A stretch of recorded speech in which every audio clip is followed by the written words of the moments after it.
Want to spend money on fun without impacting your financial goals? I'm Lindsay, Michigan's first financial therapist, and I'm here to help you do just that. Let's be honest, sticking to a rigid spending plan or a budget can feel really restrictive. And that might mean one of two things if you feel like that. Your budget may just need to be reworked a little bit to better reflect your lifestyle, or you simply need to make more room for joy in your money plan. Because spending on money feels good, not just emotionally, but biologically. When we spend money, we get a little hit of dopamine, oxytocin, serotonin, and yes, even endorphins. And outside of the emotions and the biology of it all, joyful spending or spending on fun things can be a sign that we are aligned with our values. And that is a huge part of financial wellness. So let's talk about something I love to teach and have actively been doing with my partner for 18 years, and that is the Fun Money Fund. What is a fun money fund? Well, if emergency funds are for emergencies, then fun money funds are for joy. It's the idea that after your essentials are covered and your shared goals have been funded, you get a set amount of money to spend however you want, guilt-free. I recommend this type of fund all the time, whether I'm working with my private practice therapy clients or whether I'm facilitating a financial well-being workshop. It makes your budget or your spending plan sustainable and guilt-free. I'll share a little bit about how a fun money fund works for my partner and I, just so you can get a sense of how it might work and think through what might work for you. My partner and I, at the start of each month, get a little bit of money each assigned to us, and we are allowed to spend it. No judgment, just our full autonomy to decide how we want to spend or save that money. While our shared spending covers regular expenses that might not necessarily be predictable, such as spending money on a birthday gift for a friend or a celebratory dinner out, a fun money fund is not tied to our goals. It's tied to what we want to do, whether we want to spend or whether we want to save as individuals. Over the years, I have done things like save up my fun money fund so I can go splurge and treat myself to a spa day, or even buy that bag that isn't exactly a necessity, but is something I've been eyeing,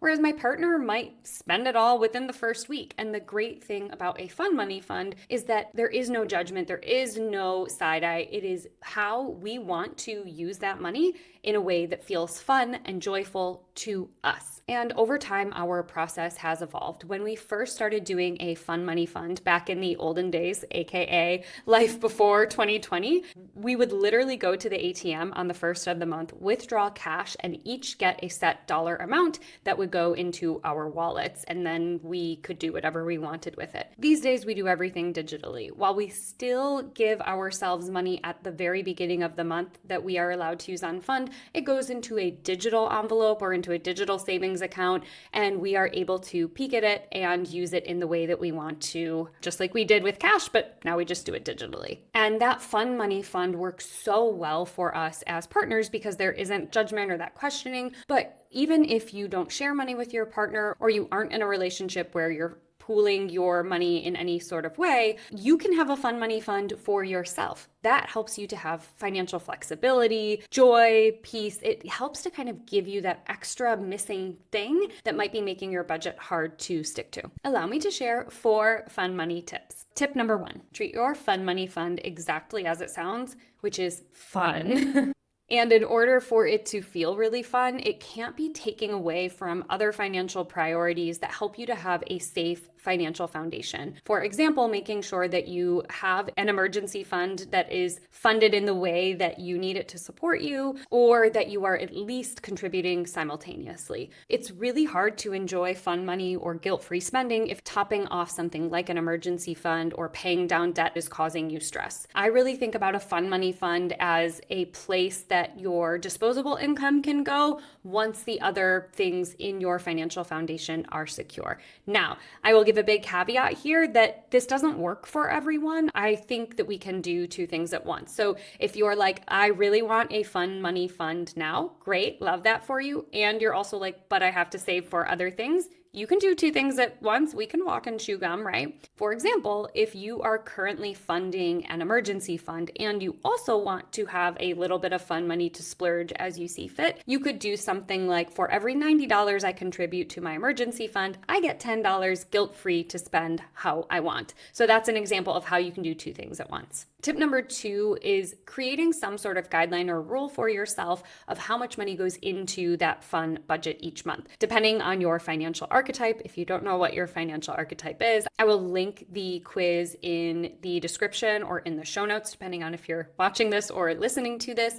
But depending on your financial archetype, you might be thinking about a fun money fund and going, how much am I allowed to spend? And feeling kind of like excited and a little surprised by it. Or you might be like, I can only spend this much. So wherever you fall on that spectrum, your fun money account really helps you to figure out that you are allowed to spend on joy and fun, or you are allowed to spend up to a certain dollar amount on some of those spontaneous wants. Certain ways that you can decide how much goes into that fun money account could be percentage based. For example, maybe 2 to 5% of your take-home income could go towards a fun money fund. Or as I mentioned for my partner and I, it's a flat dollar amount that we get at the beginning of each month. And that dollar amount has gone up and down over the years depending on other needs and wants that we are prioritizing. Another way that you could set it up is maybe you're just feeling really restricted right now and you're feeling guilty about some of your spending on dining out or on grabbing a coffee, and maybe having it in what you're labeling as like a miscellaneous fund or an entertainment fund just doesn't feel as good for you. Maybe you could reframe that and rename it to a fun money fund. Tip number 3, make sure you're using tech. Make sure that your fund is in a high yield savings account so that you're earning some interest. Now, of course, this only works if you like to keep a little cushion in that account. If you're a person who spends it down to zero each month, then having it in a high yield savings account won't do a lot. But food for thought, if you're somebody like me who likes to save up for a few months and then splurge, that a high yield savings account is a great idea. Another thing to do is to use things like cashback rewards or credit card points that you can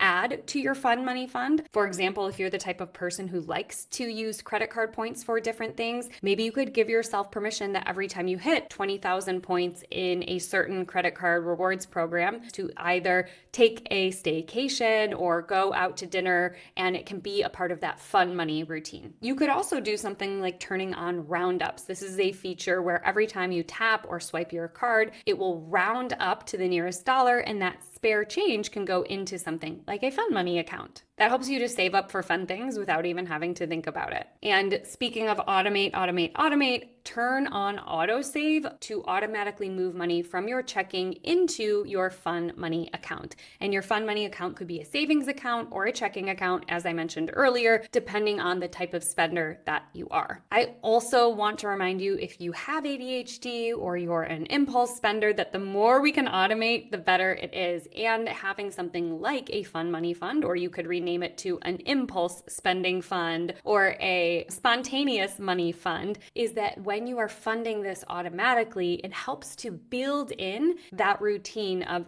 I'm allowed to spend and not feel guilty about it as long as I check on this particular account before I tap or swipe my card. Building spontaneity into your financial life, especially if you have ADHD or are an impulse spender, can really help you stick with a spending plan or a budget. It makes it really sustainable to do. Tip number 4 is spend in alignment with your values. Just because it's a fun money fund doesn't mean you have to spend it on things that don't really feel exciting to you. Don't waste it on things that make you feel drained, stressed, or agitated or regretful. Fun money should feel fun for you. The best types of fun money purchases are things that energize you, bring you joy, have you smiling as you recount on that purchase. And that again helps you to see how you can have a financial life that feels really good. Are you convinced that you need a fun money fund yet? Remember, a fun money fund is not just about indulging for the sake of indulging. It's about intentionality,